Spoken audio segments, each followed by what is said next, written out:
Commander Veltar stared at his control screen with wide eyes. The numbers dancing across the display made no sense. For 50,000 years, every species in the galaxy knew one simple rule: never enter the Milky Way. It was forbidden, dead, empty. But the readings coming from his instruments told a different story. "Sir, you need to see this," Dr. Kethra called from her station. Her long tentacles moved quickly over the buttons and switches. She was the smartest scientist on their ship, and right now she looked confused and excited at the same time. The deep horizon floated at the edge of the Milky Way galaxy. It was a beautiful spiral of stars that twisted through space like a giant pinwheel. But according to every book, every record, every story passed down through generations, nothing lived in there. Nothing important. Anyway, these energy readings are impossible, Kethra continued, her voice getting higher with excitement. Someone is building huge structures in there. Really huge. Bigger than our largest space cities. Commander Veltar walked over to her station. His hard shell clicked as he moved, a sound that meant he was thinking hard. Around him, the bridge of their science ship buzzed with activity. Crew members from 6 different alien species worked together, but they all looked worried now. "Show me," Veltar said. The main screen lit up with colorful displays. Lines of energy stretched across. Star systems. Patterns that looked like they were made on purpose. Signs of massive construction projects that would take thousands of years to build. "This doesn't match any of our records," said Navigation Officer Thetman. The fish-like alien's gills opened and closed quickly, which meant he was nervous. The Galactic Confederation has always said the Milky Way is primitive. Maybe some small life forms, but nothing advanced. Veltar looked at the data again. His people had been studying the Milky Way from far away for many years. They measured gravity waves, watched for radio signals, and tracked the movement of stars, but they never got close. The law was clear. Crossing into the Milky Way meant death. "Dr. Kethra, what did you find in those old texts?" Veltar asked. The scientist's tentacles curled with excitement. For months, she had been digging through ancient records that most people had forgotten. Libraries on old worlds that nobody visited anymore. Stories written before the Confederation even existed. "The quarantine isn't about protecting us from death," she said slowly. "It's about protecting us from something the Council is afraid to name. The oldest records talk about Watchers, Guardians, something in the Milky Way that the first space-traveling races knew about but were too scared to fight." The bridge went quiet. Everyone stopped working and listened. "Guardians." Deckman Eskills fluttered faster. "Guarding what? Or guarding against what?" Kethra replied. Commander Veltar studied the energy readings again. Whatever was in the Milky Way, it was active, building, growing, and it had been doing so for a very long time, while the rest of the galaxy pretended it didn't exist. "Sir," called out Engineer Zevka from the back of the bridge. "I'm detecting something else. Those energy signatures, they're not random. They're following patterns, like ... like a defense network." "Defense against what?" Veltar asked, but he wasn't sure he wanted to know the answer. 4 minutes, nobody spoke. The crew looked at their instruments and at each other. They were scientists. Their job was to ask questions and find answers. But some questions were dangerous to ask. "There's only one way to find out what's really in there," Veltar said finally. "Sir, crossing the boundary is against the law," Thekman reminded him. "The High Council would put us all in prison, or worse. The High Council has been lying to us for 50,000 years, Veltar replied. His shell clicked louder now, which meant he had made up his mind. "Look at these readings. Whatever is in the Milky Way, it's not dead, it's not primitive. And it's been watching us watch it." Dr. Kethra nodded.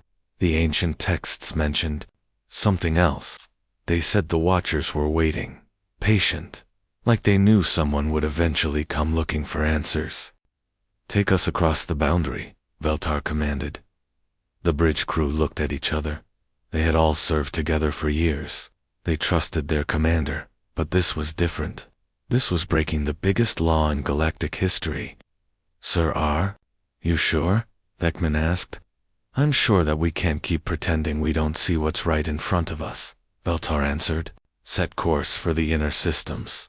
As the deep horizon moved forward into forbidden space, alarms began beeping softly. But they weren't danger alarms. They were scanning alarms. Something in the Milky Way was looking at them. Then something unexpected happened. Instead of weapons targeting their ship, they received navigation signals. Clear, precise directions showing them the safest path through the galaxy. Someone wasn't just watching them approach, someone was guiding them home. The crew looked at their screens in amazement. After 50,000 years of fear and mystery, someone in the Milky Way was welcoming them with open arms. The space station was impossible. Commander Veltar stared through the viewing window of the deep horizon as they approached the massive structure. It was bigger than anything he had ever seen. Bigger than the greatest cities in Confederation space. It spun slowly around a blue and green planet, and energy flowed through it like blood through a living body. How big is that thing? Whispered Engineer Zefka. My instruments say it's the size of a small moon, Dr. Kethra replied, her tentacles moving nervously over her controls. But that's impossible. Nothing that big should be able to hold together. The station glowed with soft light. Ships moved around it like tiny insects around a flower. Some of the ships were huge by normal standards, but they looked like toys next to the station. Suddenly, their communication system crackled to life. Deep Horizon, this is Terra Station Control, came a clear voice. But the strange thing was, the voice was speaking perfect Veltarian. Not just a few words, but the full language with all the right sounds and grammar. Commander Veltar's jaw dropped. His shell plates clicked rapidly in shock. How do they know our language? He asked. Please dock at Bay 7, the voice continued. Ambassador Minho is waiting to meet you. Navigation Officer Vekman Eskils opened and closed in amazement. They know our ship's name. They know we're coming. But we've never met these people before. Maybe we haven't met them, Dr. Kethra said quietly, but they've been watching us. The docking process was smooth and easy. The station's systems guided their ship into a bay that seemed designed exactly for their type of vessel. Everything fit perfectly. Too perfectly. When the airlocks opened, Ambassador Kim Minho was standing there waiting for them. Veltar took one look at him and understood immediately why the Confederation was afraid of this galaxy. Minho looked like he was built for war. He was tall and strong, with thick bones and heavy muscles. His eyes moved constantly, watching everything. At once, when he breathed, Veltar could see that his chest was bigger than normal, like he could hold more air in thin atmospheres. His hands looked like they could crush metal, but his smile was warm and friendly. Welcome to human space, Minho said, holding out his hand in what Dr. Kethra's computer said was a peaceful greeting. We've been watching your approach for some time. Please, there's much we need to discuss.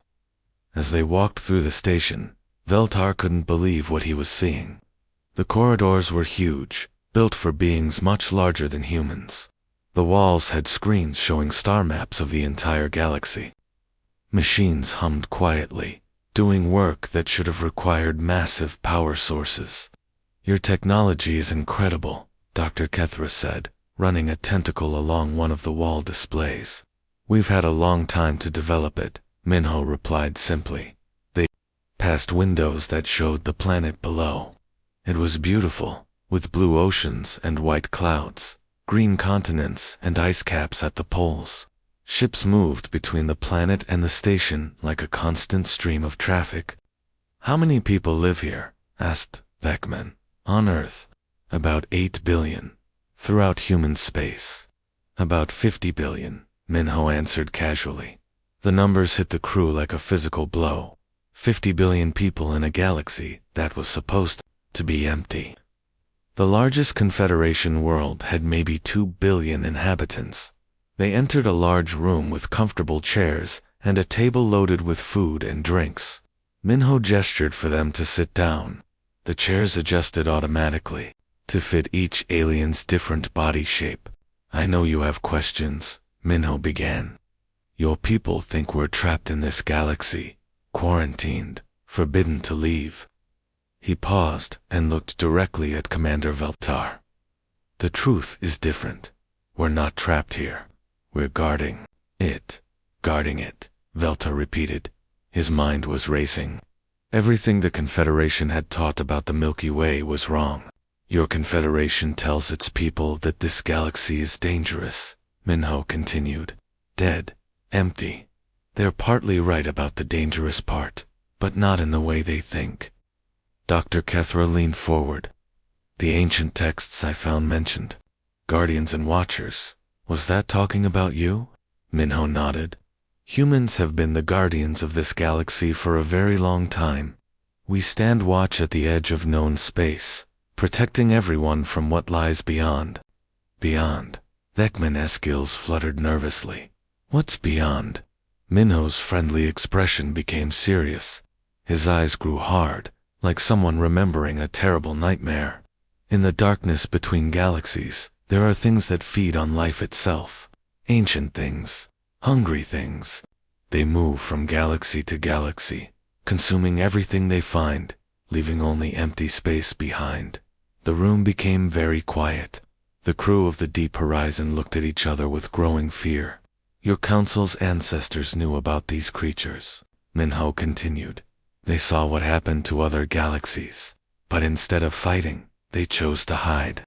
They put up the quarantine to keep people away from us, hoping that if nobody knew we existed, the creatures wouldn't notice this part of space."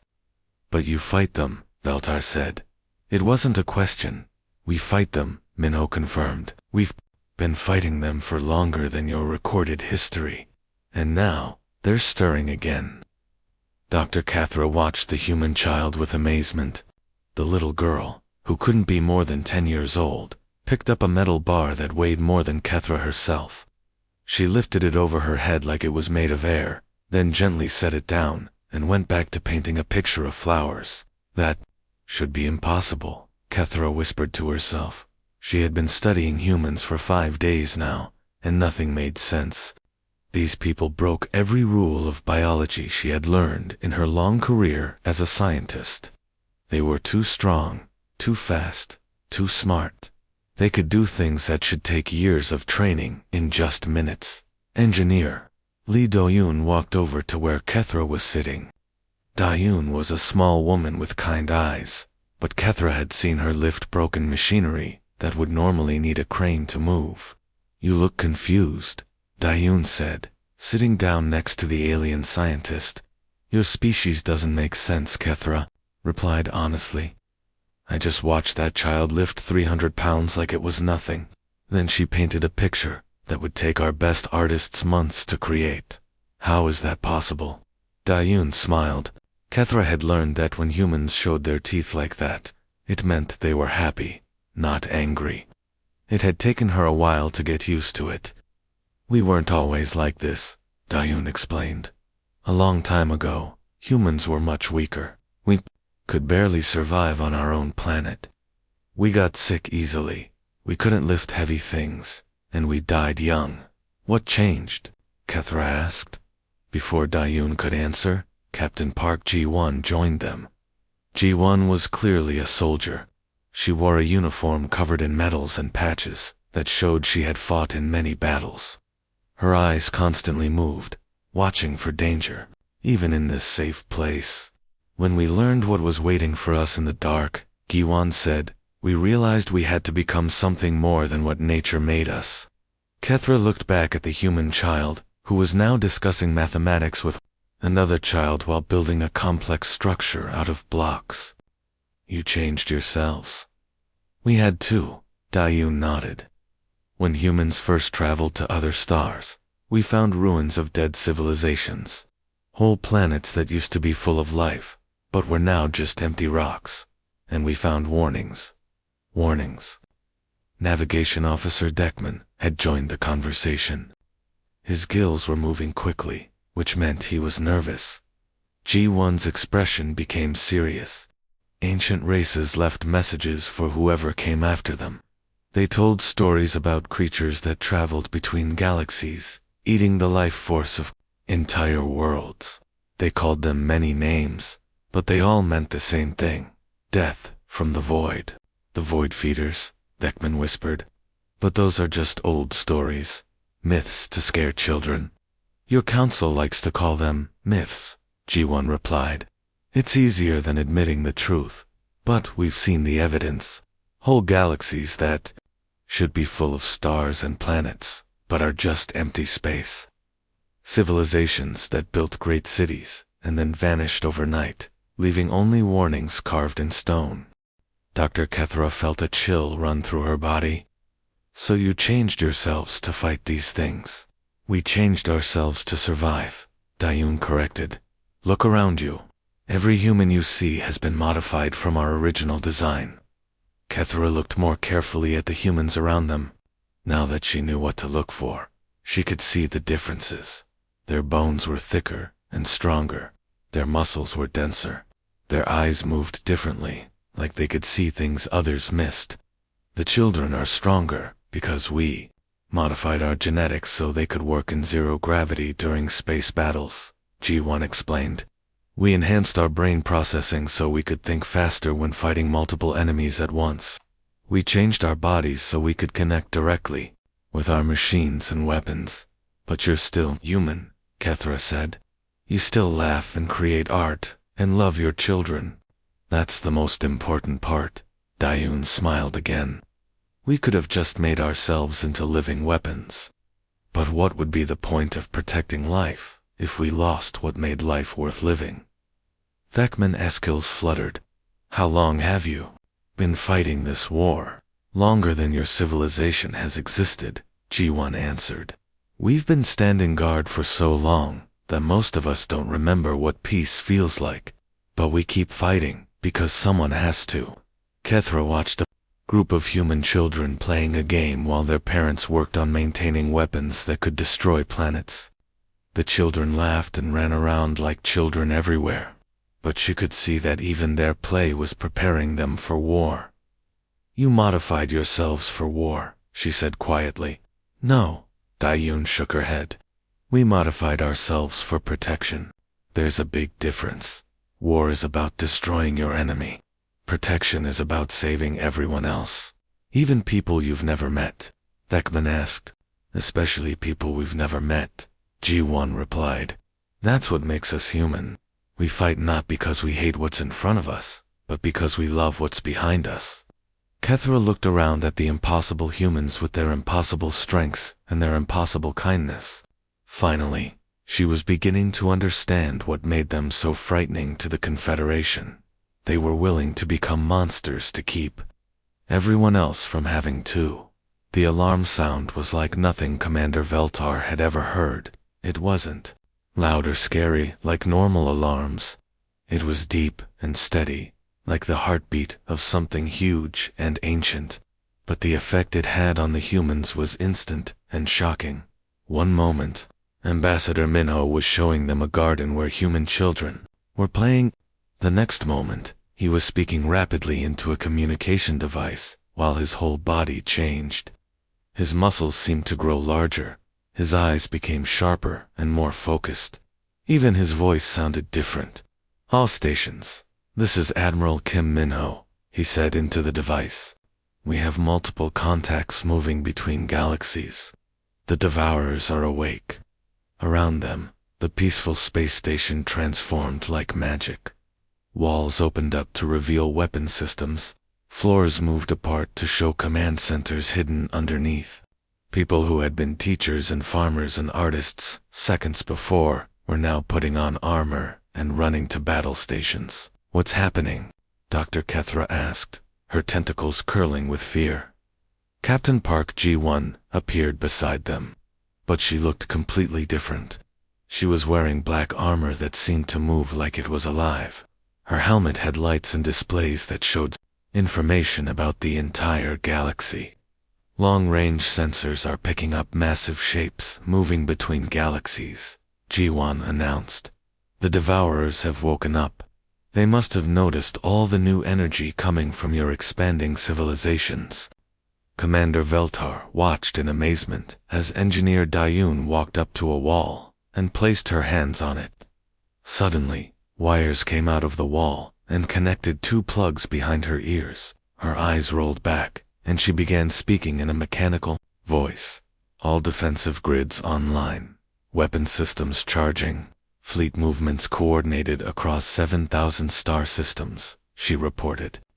She's connected directly to the station's computers. Navigation officer, Deckman whispered, his gills fluttering rapidly. That should kill her. We modified ourselves to interface with our technology, Admiral Minho explained without looking away from the holographic displays that had appeared in the air around them. It gives us faster reaction times in battle. The displays showed something that made Veltar's blood run cold. Huge shapes were moving in the empty space between galaxies. They were bigger than anything he could imagine. Bigger than planets. Bigger than stars. And they were heading toward populated space. Your people called us Watchers, Minho continued, as he coordinated the movement of thousands of ships. We've been holding this line for longer than your people have kept written records. But this time, the threat is bigger than anything we've faced before. Through the windows, Veltar could see human children being moved quickly, but calmly to safer parts of the station. They weren't crying or panicking. They had practiced this before, many times. At the same time, adults who had been doing normal, peaceful jobs were now operating weapons that could destroy moons. A woman who had been teaching music to children was now controlling a shield generator that protected an entire star system. A man who had been growing vegetables was now piloting a fighter ship toward the edge of the galaxy. How long have you been fighting this war? Veltar asked. Thousands of years, replied Captain Song Huanwu, as he put on his pilot helmet. We've been alone out here, protecting everyone, while the rest of the galaxy pretended we didn't exist. Not alone, Dr. Kethra said softly. You fight for all of us. We fight for every species that wants to see tomorrow, Hyan Wu agreed. Even the ones who don't know we exist. Even the ones who are afraid of us. The first battle happened so fast that Veltar almost missed it. On the displays, he could see tiny human ships racing toward the massive dark shapes. The human ships looked like insects attacking elephants. But then, the weapons fired. Beams of energy that could crack planets shot out from the human fleet. Explosions lit up space like new stars being born.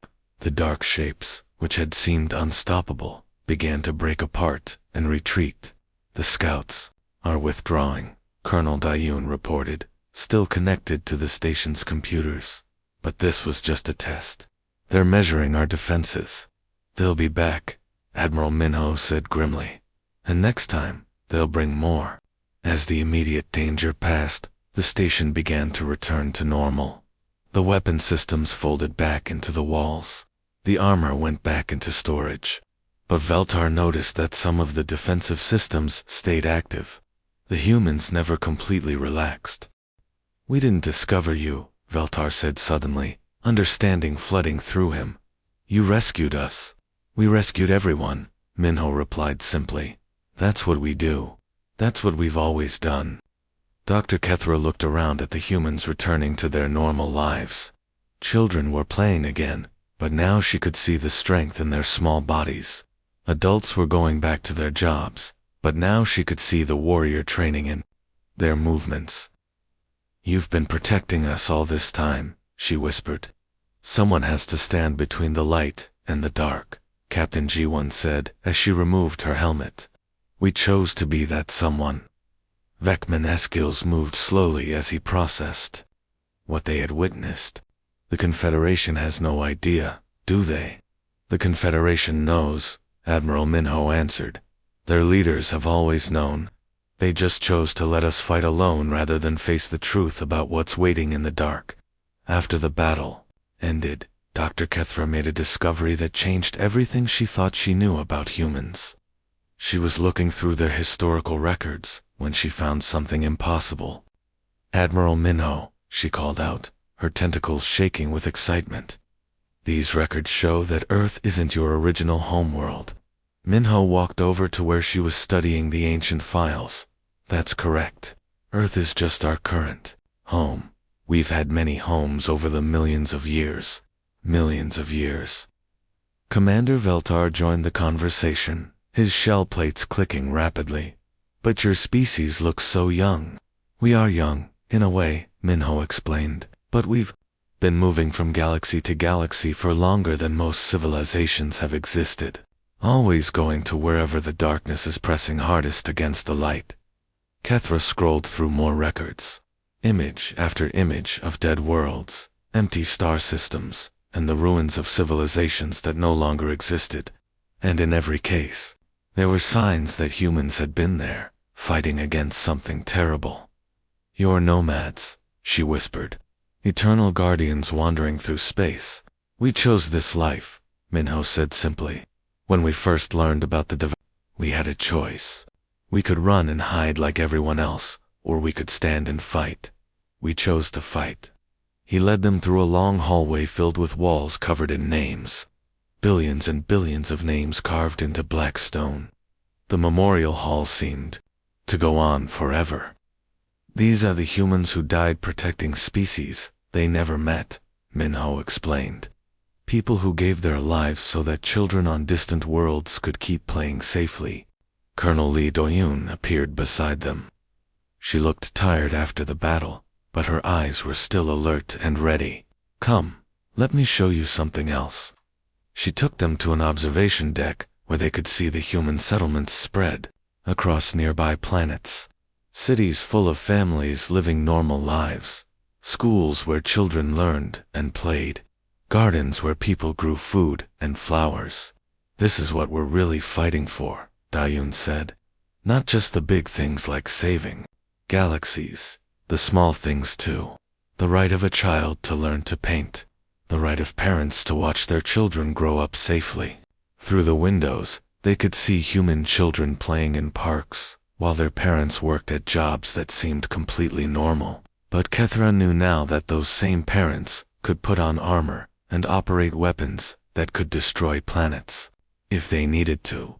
The Confederation could help us, Captain Park Ji-won said, as she joined the group. Your people have billions of soldiers and thousands of ships.